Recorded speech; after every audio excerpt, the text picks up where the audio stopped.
Évangile de Jésus-Christ selon saint Luc. En ce temps-là, Jésus disait à ses disciples : « Soyez miséricordieux comme votre Père est miséricordieux. Ne jugez pas, et vous ne serez pas jugés. Ne condamnez pas, et vous ne serez pas condamnés. Pardonnez, et vous serez pardonnés. Donnez, et l'on vous donnera. C'est une mesure bien pleine, tassée, secouée, débordante, qui sera versée dans le pan de votre vêtement.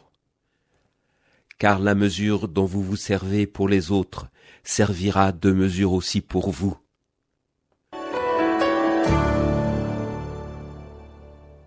Quelle est la première qualité de Dieu dans la Bible ?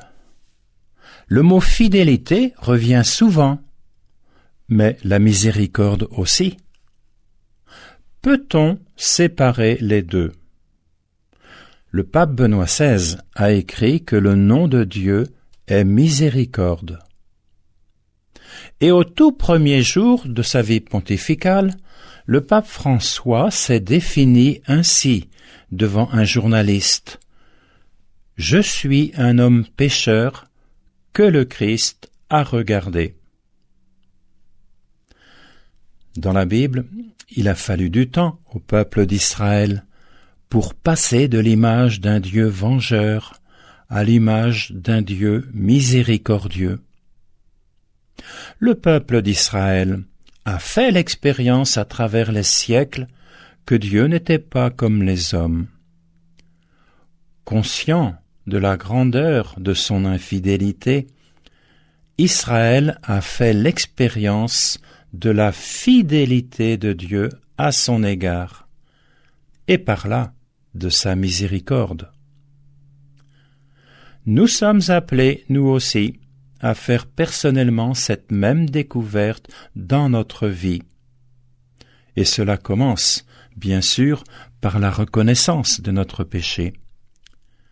Si nous nous croyons justes, alors nous ne connaissons pas le cœur du Seigneur, et nous n'aurons jamais la joie de sentir sa miséricorde. Nous vivons dans une société qui nous habitue de moins en moins à reconnaître nos propres erreurs et à assumer notre part de responsabilité. C'est toujours la faute de quelqu'un d'autre. Qu'y a-t-il derrière cette attitude réflexe ?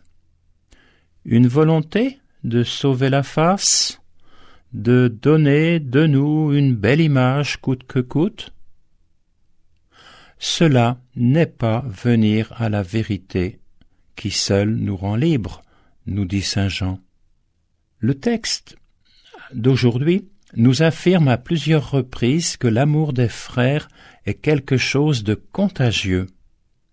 Ne jugez pas, et vous ne serez pas jugés. Donnez, et l'on vous donnera.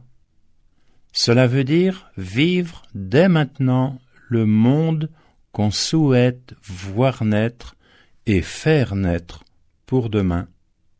C'est donc un acte de foi à poser que de vivre de cette façon. La générosité est contagieuse, nous dit cet évangile. Eh bien, c'est l'acte de foi qu'il nous faut poser chaque jour. L'évangile du jour était commenté par le père Pierre Lemaître, prêtre coopérateur au service de la paroisse Saint-Hermine.